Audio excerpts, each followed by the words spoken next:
Hello साथियों, कैसे आप सभी। उम्मीद है सभी लोग अच्छे होंगे। आपकी तैयारी जो है बेहतर तरीके से चल रही होगी। तो दोस्तों, आज का जो प्रैक्टिस सेट है वो घटना चक्र बुक से है, जो कि आपका आज जो है दूसरा प्रैक्टिस सेट है।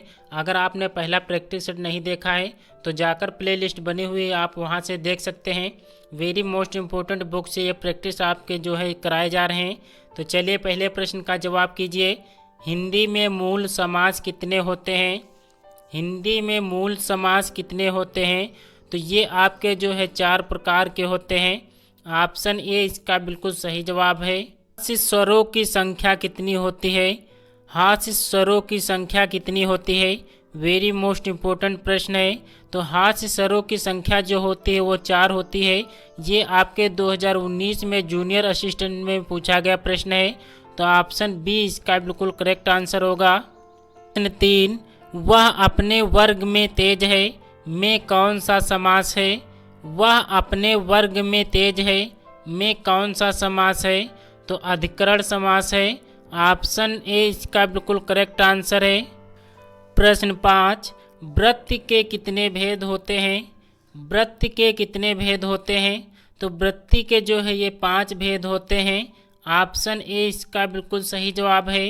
अर्चना अत्यंत सुंदर है वाक्य में है। अर्चना अत्यंत सुंदर है, यह वाक्य जो है किस प्रकार का है? तो इसमें अत्यंत जो है ये आपका प्रविशेषण शब्द है। ऑप्शन सी इसका बिल्कुल करेक्ट आंसर होगा। कुछ किस प्रकार का सर्वनाम है?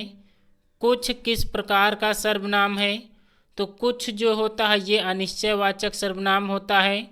ऑप्शन डी इसका सही जवाब है। क्रियार्थक संज्ञा सदा किस रूप में होती हैं? क्रियार्थक संज्ञा सदा किस रूप में होती हैं? तो ये आपके एक वचन में होते हैं।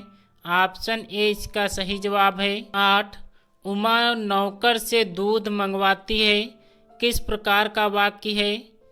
उमा नौकर से दूध मंगवाती है, तो यहाँ पर जो है प्रेरणार्थक क्रिया होगी।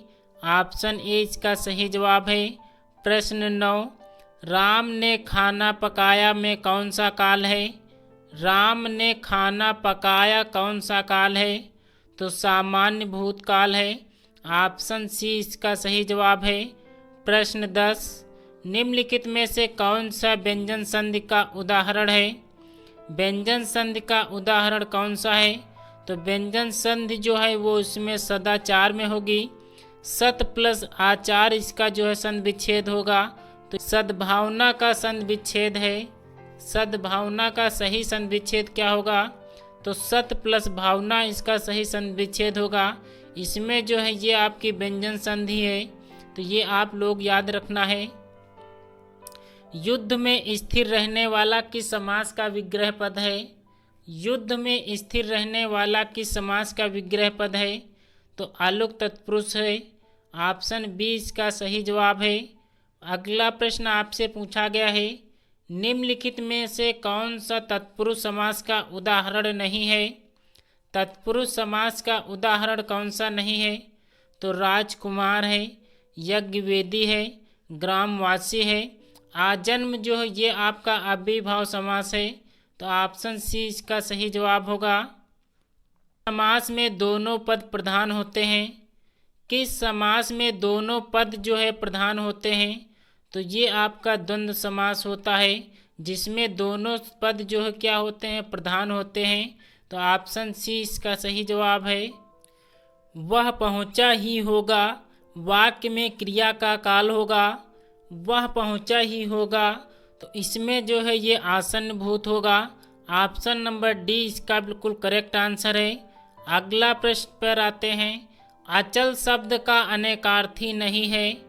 अचल शब्द का अनेकार्थी शब्द कौन सा नहीं है?